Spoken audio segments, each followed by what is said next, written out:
आपको कब एहसास हुआ, जैसे एक होता है ना कि एक मोमेंट होता है हर इंसान की जिंदगी का कि हमको अपना यही करियर चुनना है या इसी में हमको समर्पण रहना है या भगवान को ही अपना जीवन दे देना है। एक एहसास तो होता है ना, जैसे हमने आपके परिवार के बारे में पढ़ा कि दादाजी का आपका खूब जिक्र होता है कि आपके ऊपर आपके दादाजी का प्रभाव है। जी। पिताजी, लेकिन हमने सुना वो अभी भी खेती बाड़ी करते हैं। हाँ, साधारण माता है अभी भी। माताजी सामान्य महिला है। अभी भी। तो ये दादाजी पर कृपा, पिताजी एक सामान्य जीवन, लेकिन फिर आपका जीवन जो है वो ईश्वर को समर्पण, ये एहसास कब हुआ, ये तय कब किया, किस लम्हे पे? हमारा जीवन में खुद का एहसास नहीं था।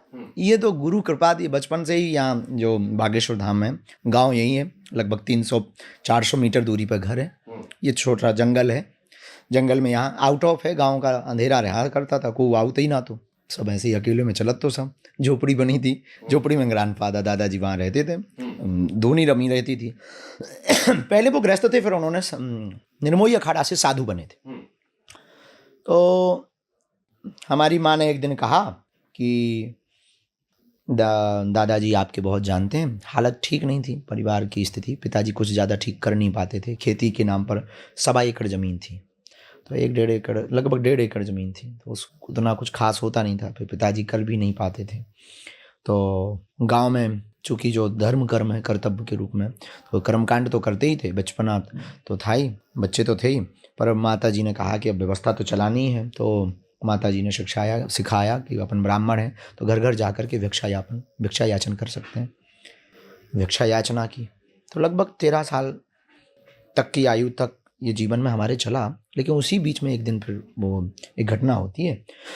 माँ कहती है कि तुम्हारे दादाजी बहुत जानते हैं, तो जाओ जाके प्रणाम कर आओ, तो कुछ मांग लाओ। तो हम आए, पगडंडी थी, तो दोपहर का लगभग 2-2:30 बजे के लगभग आए, तो कोई अधिकारी बैठे थे, तो हमने प्रणाम किया, उन्होंने आशीर्वाद दिया। बोलते कम थे वो, बड़ी बड़ी आँख, ये बड़ी दाढ़ी, और फिलॉसफी इतनी गजब की, बहुत गजब की। भौं उठा के बात करना, बहुत कम बोलना, और बोलना भी तो बोलना, नहीं बोलना तो नहीं बोलना, और बोलना भी तो बड़ी ऊंची बात बोलना, और कहा ठहाका लगा के हंसना, ऐसे पीट के हंसना, ऐसे चुटकी बजा के हंसना। तो एम्बेसडर का ज़माना था, उस ज़माने में एम्बेसडरें आती थी तो गांव के बाहर, चूँकि यहाँ आ नहीं पाती थी, रोड तो था ही नहीं, अब रोड डले, तो पता लग जाता था। बाहर गाड़ी रखी हो गांव के बाहर, या हाउ हाउ करे तो समझ जाते थे कि कोई आया है, मिठाई की जुगाड़ है। तो मिठाई के चक्कर में आते थे। तो माँ ने कहा, तब गए तो प्रणाम किया, तो 2-2.5 घंटे बाद वो बोले, तो बोले कहो बिटवा, बुंदेलखंड में बेटा को बिटवा कहते। तो हमने प्रणाम किया।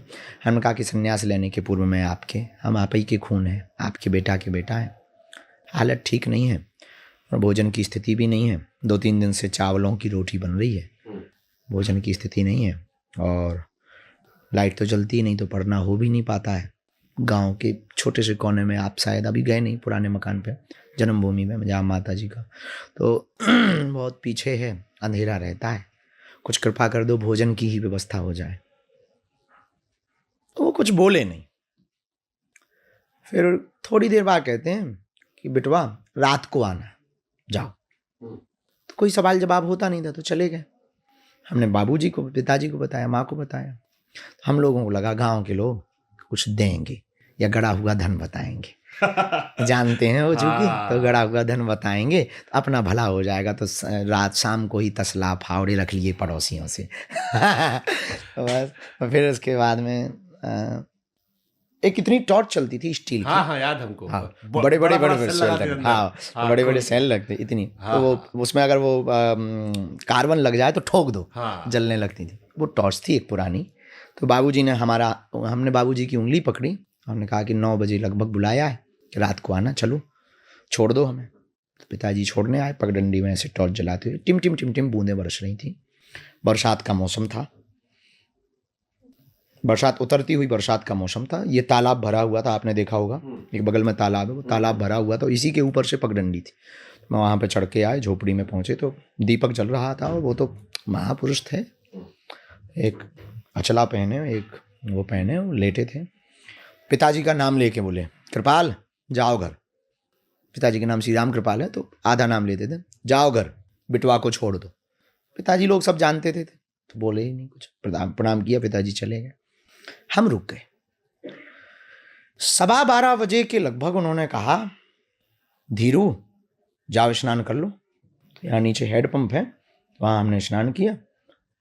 ठंडी लगने लगी हल्की हल्की, तो फटी हुई एक तौलिया थी हमारे पास में, वो हमने पहन ली और ऐसी बाल्टी ली पानी भर के, पानी ऊपर चला जाएगा, तो ऊपर जाके पानी रखा। 12:15 पौने 1 बजे के लगभग उन्होंने हमारी यहाँ पे पकड़ा, हमें आज भी याद है, यहाँ पकड़ा, वो ले गए वहाँ मंदिर के पास। उनका जिंदगी में बैलेंस इतना अद्भुत था कि वो पैर के अंगूठे के बल खड़े हो जाते थे। ये बैलेंस था जिंदगी में। वो ऐसे एक पैर यहाँ लगाया और ऐसे खड़े हो। जो उन्होंने पढ़ा, हम तो बच्चे थे, रात्रि का समय था, अंधेरा था, मेढक बोल रहे थे, बरसात का मौसम, किचकिच किचकिच सब जगह हो रहा था। उतने भी खूब कीचड़ी मच हो। तो मंदिर बालाजी का जहाँ है, छोटी सी मंदिरिया थी बालाजी की, छोटी सी, वहाँ खड़े हुए। उसी रात हमारे साथ वो घटना हुई। एक छोटा सा कुछ मूवमेंट हुआ, हमें तो होश नहीं रहा, हम डर गए, बच्चे थे।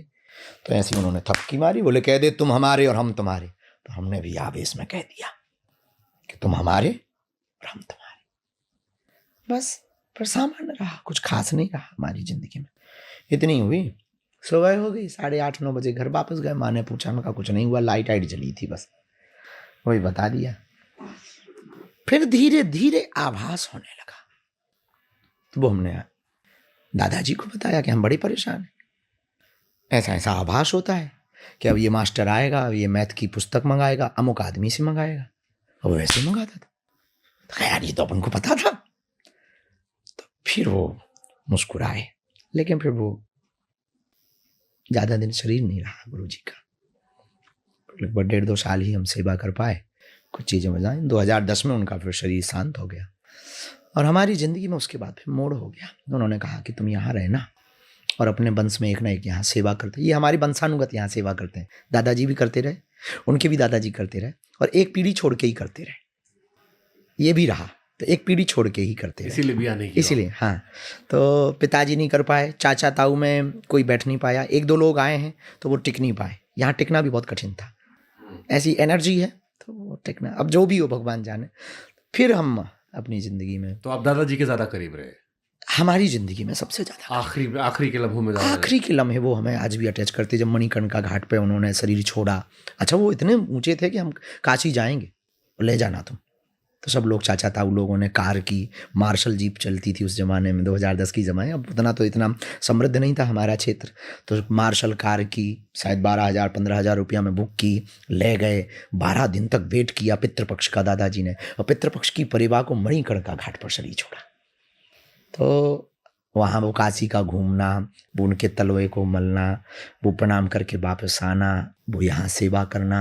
अब वो उनकी एक एक तार्किक, हमारी ज़िंदगी में हमने पढ़ा थोड़ी, इतना पढ़ा है ऐसा नहीं है, बहुत उल्लू भी नहीं है, पढ़ते हैं, दार्शनिकों को भी जीवन पढ़ते से हैं। हाँ, लेकिन हमने जीवन जीना प्रैक्टिकल उनसे सीखा है, बहुत प्रैक्टिकल सिखाते थे।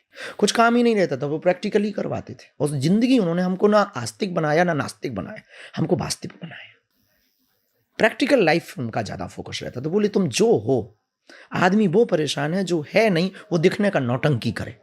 बोले बेटवा वो व्यक्ति बहुत परेशान रहता, और जो है वो बने रहो। ये जरूरी नहीं है कि लोगों को क्या प्रभाव पड़ रहा, ये जरूरी होना चाहिए कि तुम्हारे ऊपर क्या प्रभाव पड़ रहा।